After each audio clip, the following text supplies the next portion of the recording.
L'une des tristes réalités de la vie est que lorsqu'une personne est portée disparue pendant plus de quelques semaines, il est peu probable que nous la revoyions un jour.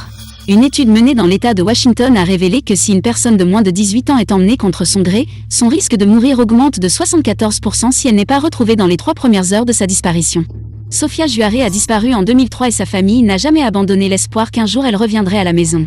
Maintenant, grâce au pouvoir des médias sociaux, ce rêve pourrait devenir réalité après l'annonce qu'une femme sur TikTok pourrait bien être la fille disparue. Mais y a-t-il même une chance que Sofia soit en vie? Plongeons-nous.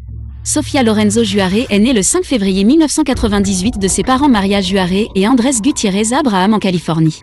Maria était assez jeune quand elle a eu Sofia et n'avait aucun soutien d'Andrés. Il a refusé de croire qu'il était le père de Sofia. En conséquence, il n'a jamais été impliqué dans sa vie et Maria a été laissée seule pour élever Sofia. Quelques années plus tard, Maria a pris la décision audacieuse de déménager de la Californie à Kennewick, Washington, où vivait sa mère, Ignacia Prado Juarez. Elle et Sofia ont déménagé à travers le pays dans la maison d'Ignacia, où Sofia était entourée de plus de parents de son âge. Peu de temps après, Sofia est devenue la grande sœur d'un petit frère qu'elle adorait totalement et avec qui elle jouait tout le temps. Bien que la maison soit bondée, la famille était très proche et ils s'aimaient tous beaucoup. Mais le 4 février 2003, la veille de la tragédie de l'anniversaire de Sofia a frappé. Ce soir vers 20h. Sofia jouait dans sa chambre quand elle a entendu le petit ami de sa grand-mère, José, dans la pièce voisine, dire qu'il allait au magasin et a demandé si quelqu'un voulait l'accompagner. Sofia aimait être dehors, alors elle a demandé à sa mère si elle pouvait l'accompagner.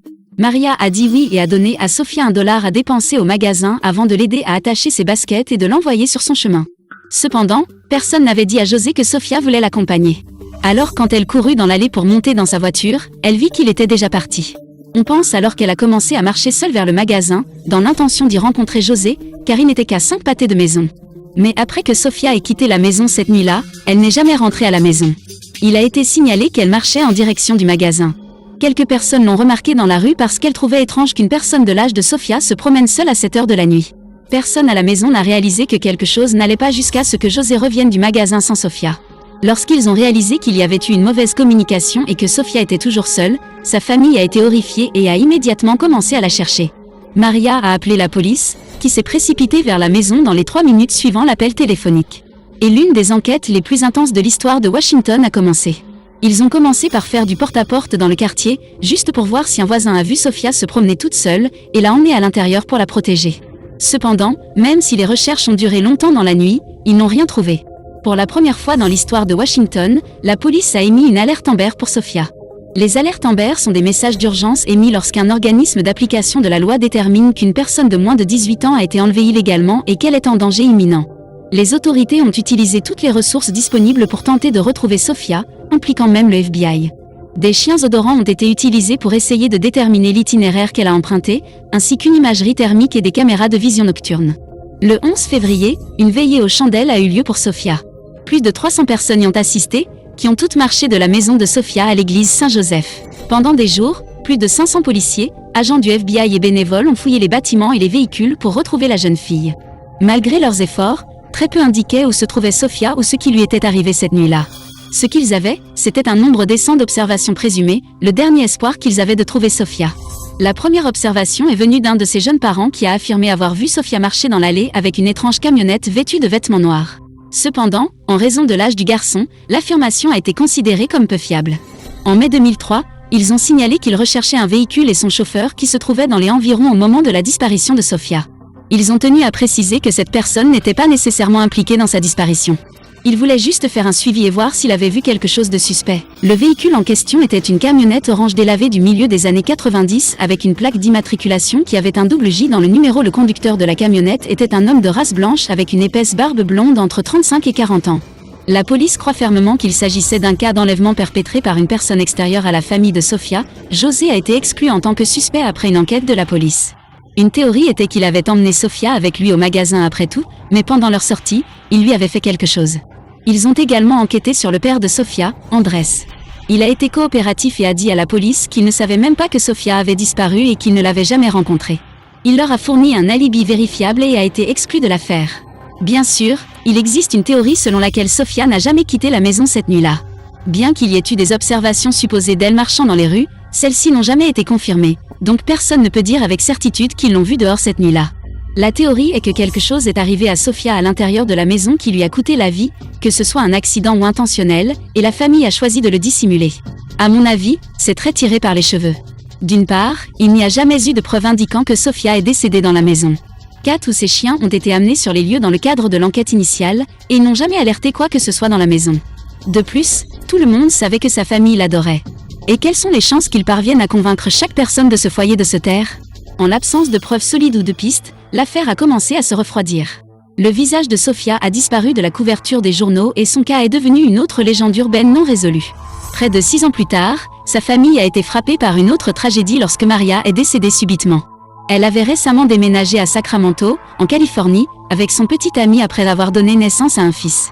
Apparemment, même si elle espérait qu'un jour sa fille reviendrait à la maison, elle voulait un nouveau départ dans la vie. Cependant, peu de temps après le déménagement, Maria a été hospitalisée pour des complications médicales à la naissance de son fils et est décédée en janvier 2009. Elle n'avait même pas encore 30 ans. Maria a été incinérée et ses cendres ont été ramenées à Washington où sa famille les a transportées de sa maison à l'église Saint-Joseph, en parcourant le même itinéraire que pendant la veillée de Sofia. Le frère de Maria, Juan, a déclaré dans une interview que la famille avait le cœur brisé que Maria n'ait pas pu revoir sa fille avant son décès. Elle est décédée sans savoir ce qui est arrivé à sa fille et je veux dire que c'est très dur pour nous, vous savez, de la laisser partir sans voir sa fille une fois de plus. Et cela nous amène à 2021, quand tout à coup, il y a eu à nouveau beaucoup de buzz autour de cette affaire.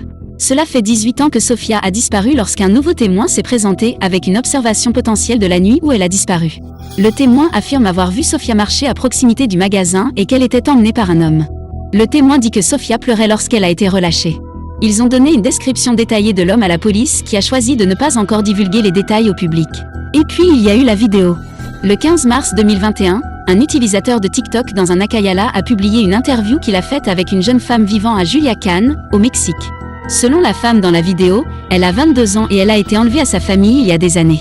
Elle a dit que si l'un des membres de sa famille la regardait, elle voulait qu'il vienne la ramener à la maison. Au moment de faire cette vidéo, le TikTok a plus de 200 000 vues et près de 2000 commentaires d'utilisateurs spéculant si oui ou non cette femme pourrait être Sofia. Beaucoup disent qu'ils pensent qu'elle ressemble à Sofia. Et bien qu'il y ait certainement des similitudes, la femme ne ressemble pas vraiment à l'image de progression d'âge qui a été générée de Sofia. Certains pensent qu'elle ressemble plus à Sofia qu'à l'image générée, et leurs âges correspondent presque car Sofia aurait eu 23 ans en février 2021. Une autre façon de l'identifier était par certains des traits distinctifs de Sofia. Sofia était connue pour avoir un petit grain de beauté sous son œil droit et une tache de naissance sur son dos. Étant donné que le TikTok est de qualité assez médiocre, il est difficile de dire si la femme a un grain de beauté sur le visage, et nous ne la reverrons jamais. Cependant, il convient de noter que les ravisseurs de Sofia auraient pu retirer sa taupe pour réduire les chances qu'elle soit identifiée. De nombreuses personnes ont signalé la vidéo aux autorités de Washington, désireuses qu'elles examinent cette piste s'il y avait une possibilité que cela puisse être Sofia. Les autorités ont contacté l'homme qui a mené l'entretien pour voir s'il avait plus d'informations sur la femme. Traveled to that city multiple times now to try and recontact her. He has interviewed people in the city, in that same area, who have said, that she does frequent that area. En mai 2021, les autorités tentent toujours de localiser la femme. Ils conviennent qu'il existe des similitudes certaines entre elle et Sofia. Ils espèrent obtenir un échantillon d'ADN pour voir si cela pourrait vraiment être elle. Cependant, des proches de la femme se seraient manifestés et auraient dit à la police que la femme n'était pas Sofia Juarez. Seul le temps nous dira quelle est la vérité et quel que soit le résultat, j'espère que la famille de Sofia recevra le soutien qu'elle mérite pendant cette période. Cela nous amène à la fin de la vidéo d'aujourd'hui. Que pensez-vous de cette affaire ? Pensez-vous que cela pourrait être Sofia ? Faites-moi part de vos réflexions dans la section des commentaires ci-dessous.